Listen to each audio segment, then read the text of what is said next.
Hollywood in the 1960s was either the most creatively liberated decade in American cinema history or the most recklessly irresponsible one, depending entirely on who you ask. 11 films from that era did not just push boundaries, they drove straight through them at full speed, left the wreckage on screen, and collected Oscar nominations on the way out. We are talking about a decade that opened with a white actor in prosthetic eyelids playing a Japanese character for laughs, ran through a film about male sex work that won Best Picture with an X rating still attached, and closed with a zombie movie that accidentally fell into the public domain because someone forgot to print the copyright notice on the reels. That last one cost its creators millions, and the film is still playing everywhere. Breakfast at Tiffany's is one of the most beloved romantic films ever made, and it contains one of the most embarrassing sequences in studio history, hiding in plain sight for 6 decades. Released in October 1961, the Audrey Hepburn vehicle became a cultural institution, grossing $14 million at the box office in nominal 1961 dollars, winning 2 Academy Awards for Best Score and Best Original Song and giving us Moon River. What it also gave us was Mickey Rooney in prosthetic eyelids, a fake overbite, and a broadly caricatured accent, playing Hepburn's upstairs neighbor Mr. Yunioshi as pure buffoonery. You would think this would have been controversial even then. The Hollywood Reporter's James Powers reviewed it at the time and specifically noted the performance is a caricature and will be offensive to many. The studio released it anyway. Here is where it gets genuinely interesting though. Director Blake Edwards stated plainly in later years that he wished he had never done it, which is a fairly remarkable admission for a director to make about his own film. The producer Richard Shepard reportedly wanted to cast an actor of Japanese heritage, and it was Edwards who kept Rooney. So the film that became a symbol of old Hollywood elegance carries a casting decision its own director spent decades regretting. The UK broadcaster Channel 5 eventually removed Rooney's scenes entirely from its broadcast version, which generated its own controversy. Hepburn's son Sean Hepburn Ferrer argued the film should be shown in full with appropriate context rather than edited, saying that judging everything through a single lifetime ignores how storytelling evolves. That is a fair point, and it does not make Mr. Yunioshi any less of a disaster. Underneath all of this sits a hidden story most people do not know. Truman Capote, who wrote the source novella, never wanted Audrey Hepburn for Holly Golightly because he wanted Marilyn Monroe. Monroe declined after her acting coach Lee Strasberg told her that playing a woman of ambiguous morality would damage her image, and Capote reportedly said Paramount had double-crossed him in every possible way. The film's most iconic performance exists because of a casting argument nobody won, inside a production that generated a sequence its own director could not stop apologizing for. West Side Story remains one of the most decorated films in Oscar history, and it was built on a casting approach that a major studio would not survive attempting today. Released in October 1961 and directed by Robert Wise and Jerome Robbins, the film earned 11 Academy Award nominations and won 10, including Best Picture. It became the highest-grossing film of that year. Natalie Wood, of Russian descent, played Maria in darkened makeup, while George Chakiris, of Greek descent, played Bernardo with similar treatment, and multiple members of the Puerto Rican Sharks gang were portrayed by non-Latino actors wearing cosmetically altered skin tones. The gap between the film's artistic achievement and its racial politics is genuinely hard to process. The choreography is extraordinary, the performances are committed, and the film is also at its core telling a story about Puerto Rican identity through actors who were not Puerto Rican wearing makeup to approximate what Puerto Ricans looked like to a 1961 Hollywood studio. Steven Spielberg's 2021 remake addressed this directly and specifically, casting Colombian-American actress Rachel Zegler as Maria and bringing Rita Moreno, who won the Oscar in the original, back in a new role written for her. Spielberg treated the 1961 film as both a creative blueprint and a racial cautionary tale, and that dual framing tells you everything about what 60 years of hindsight does to a Best Picture winner. The Producers might be the most unlikely film on this list, and that's a genuine compliment to how completely unhinged its premise is. Mel Brooks wrote and directed a comedy about 2 men attempting to produce the worst Broadway musical in history as a financial fraud, and the musical within the film is called Springtime for Hitler. That is the joke. That is the entire premise, a song and dance celebration of Nazi Germany presented with full showbiz production values, performed by a cast that includes a flower power hippie hippie playing the Führer. No major studio would touch it in 1967, no major theater chains would book it, and Brooks eventually found an independent distributor and released it through art house venues. The film won the Academy Award for Best Original Screenplay despite being functionally invisible to mainstream audiences. But here's where it gets genuinely strange. The person who saved it was Peter Sellers, who paid out of his own pocket to take out full-page advertisements in Variety and the New York Times championing the film. A single actor personally funded the marketing campaign that kept a Best Picture adjacent film alive. Gene Wilder made his film debut in Bonnie and Clyde the same year, then starred in The Producers, and Dustin Hoffman was originally cast before Mike Nichols pulled him away for The Graduate. Brooks only allowed Hoffman to audition for The Graduate because Brooks's wife Anne Bancroft was playing Mrs. Robinson, which means the casting of one of the most important comedies of the decade was determined by a scheduling conflict on a competing film. The Producers was eventually adapted into a Broadway musical that won a record 12 Tony Awards, so a film that no major distributor would touch became the most decorated Broadway production in history. You could not script that outcome.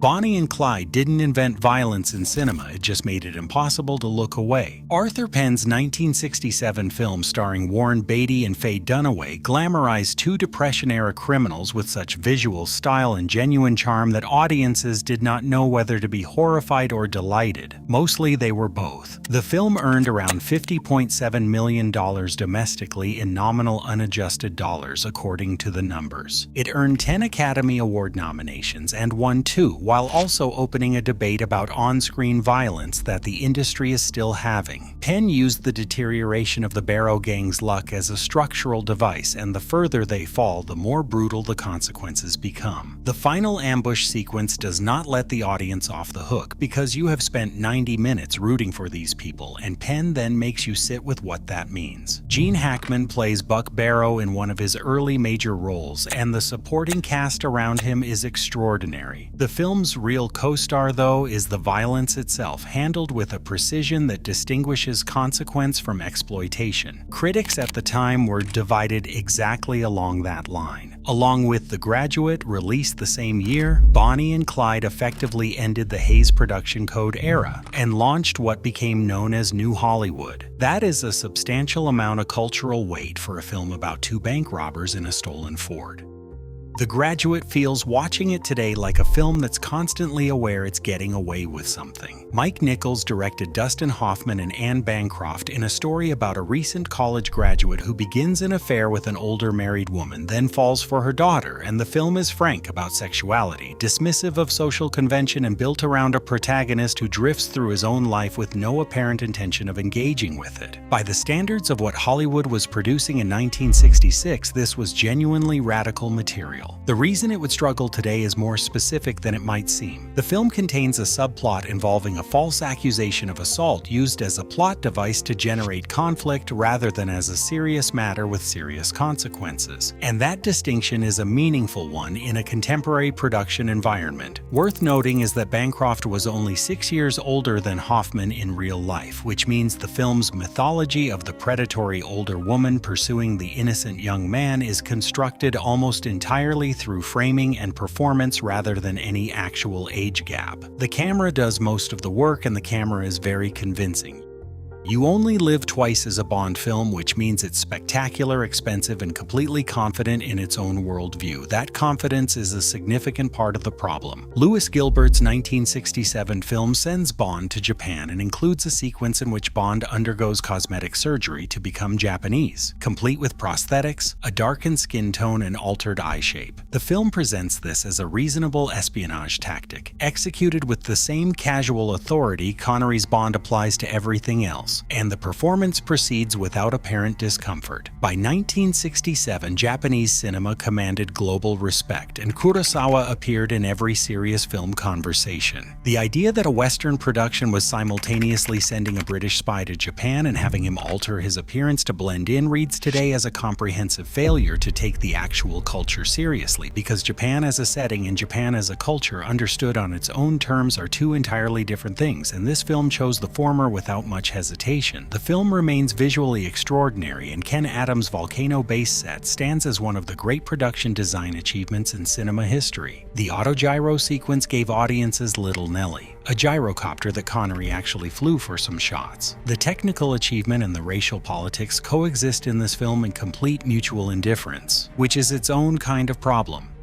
Midnight Cowboy is the only film in Academy Award history to win Best Picture with an X rating still attached to it, and that is a sentence that should not be possible. John Schlesinger's 1969 film about a male sex worker and his friendship with a consummate New York con man earned $44.8 million domestically in nominal unadjusted dollars according to the numbers, won Best Picture, Best Director, and Best Adapted Screenplay out of 7 nominations, and carried an X rating from the MPAA at the time of its win. The content that generated the X included frank depictions of sexuality and the film's unflinching portrait of poverty and exploitation in late 1960s New York. The MPAA later reclassified it as R without any cuts to the film itself, which means the rating changed and the film did not, and that tells you everything you need to know about what the rating system is actually measuring. Jon Voight and Dustin Hoffman deliver 2 of the finest performances of the decade, and the film is genuinely great. A contemporary production with this specific narrative framing would face a completely different set of conversations before the first day of shooting, though, and the male sex work storyline combined with the complete absence of moral resolution would make studio financing a complicated conversation. Dr. Strangelove, or How I Learned to Stop Worrying and Love the Bomb, was originally scheduled to premiere on November 22, 1963. Stanley Kubrick delayed the release because President Kennedy was assassinated that day, which made a dark comedy about accidental nuclear annihilation feel suddenly less like satire and more like breaking news. Columbia Pictures held the film until January 29, 1964, and while that was the right call, the fact that the decision had to be made at all tells you how precisely Kubrick had calibrated the film to Cold War anxiety. Peter Sellers plays 3 separate roles across the film: Group Captain Lionel Mandrake, President Merkin Muffley, and the former Nazi scientist Dr. Strangelove. George C. Scott plays a bellicose general with such committed enthusiasm that Kubrick reportedly tricked him into broad comedic takes by telling him they were just warm-ups. Scott was famously furious when he saw the finished film. The satire lands because it treats the entire nuclear command structure as a farce, operated by men with catastrophically fragile egos, and that premise has not aged in any direction that makes it less relevant. Guess Who's Coming to Dinner opened in December 1967, 5 months after the Supreme Court struck down laws making interracial marriage illegal in 17 U.S. states, and the timing was not accidental. Stanley Kramer directed Spencer Tracy, Katharine Hepburn, and Sidney Poitier in a film about a white woman bringing her black fiancé home to meet her liberal parents, and discovering that their liberalism has some practical limits. Domestically, the film grossed $56.7 million in nominal unadjusted dollars, won 2 Academy Awards, Best Actress for Hepburn and Best Original Screenplay, and earned 10 nominations total. Spencer Tracy passed away 17 days after completing filming, and Hepburn reportedly never watched the finished cut because it was too painful emotionally. Tracy and Hepburn had been companions for 26 years, and the film they made together is in part about whether love is enough to overcome the structures built to contain it. Today, the film's central premise, that an interracial relationship would be treated as a crisis requiring resolution, functions as a historical document rather than a contemporary drama, and that shift in framing is itself the measure of what the film achieved. Sam Peckinpah ran up to 6 cameras simultaneously at varying frame rates for the final battle sequence in The Wild Bunch, with the slowest operating at 24 frames per second and the fastest running at 120. The result was a 12-minute sequence of slow-motion violence that was unprecedented in American cinema. The 1969 film starring William Holden, Ernest Borgnine, and Robert Ryan functions as a deliberate autopsy of the Western genre. Peckinpah wasn't making a Western so much as making a film about a world in which the Western had become impossible, filmed in the visual language of a Western for an audience raised on them. The violence isn't incidental to that argument. It is the argument. Warner Bros. 7 Arts released it despite significant internal nervousness about the content, and the film draws a direct line from Bonnie and Clyde 2 years earlier in terms of what American cinema was willing to show. Both films arrived at the same conclusion through different genres. Consequence is not clean, and the camera should not pretend otherwise.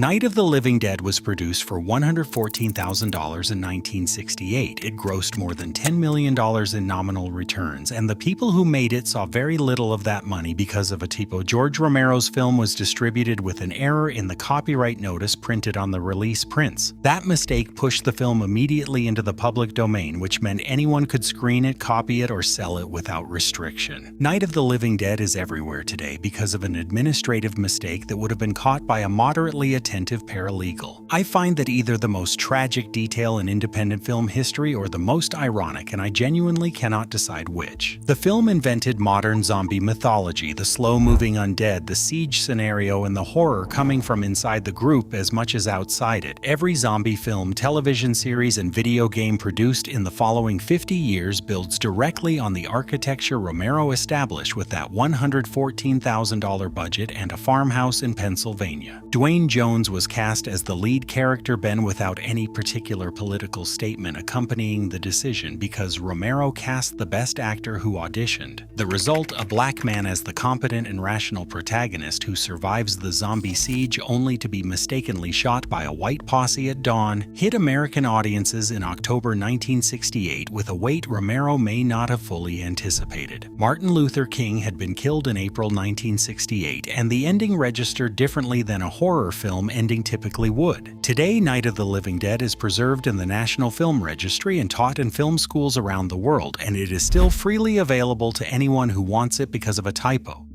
The pattern connecting all 11 of these films is consistent. Hollywood in the 1960s operated without reliable guardrails, and what emerged from that absence was sometimes brilliant, sometimes deeply harmful, and frequently both at exactly the same time. The films that could not be made today are also, in many cases, the films that changed what cinema was capable of, and that tension does not resolve. It just keeps running. The stories behind productions like these, the decisions that define decades, and the choices studios would rather forget are what this channel is built to track. If you noticed that the most consequential films on this list were also the ones no major studio wanted to touch, you are already thinking the way this channel does.